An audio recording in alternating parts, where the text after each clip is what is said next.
Allah tak sembuhkan, maka tak adalah sembuh penyakit itu. Tapi dengan ada keyakinan semuanya bahan-bahan daripada bumi.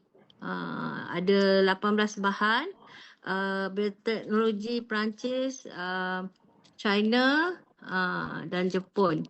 Jadi saya sangat teruja setelah luka saya sembuh, maka saya dalam keadaan yang tak ada duit, Allah hantarkan dua hamba Allah ni sepasang suami isteri yang tak jemu-jemu. Suruh saya ambil Nurtika, saya degil.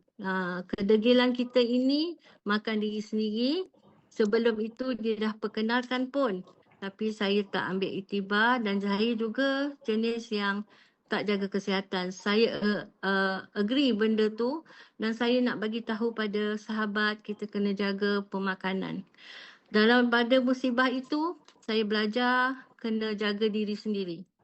Okey, bila dah berlaku yang itu, dalam macam mana saya nak bayar balik kepada Ina, saya telefon pada kawan-kawan, saya sharing tentang Nurtika dengan izin Allah.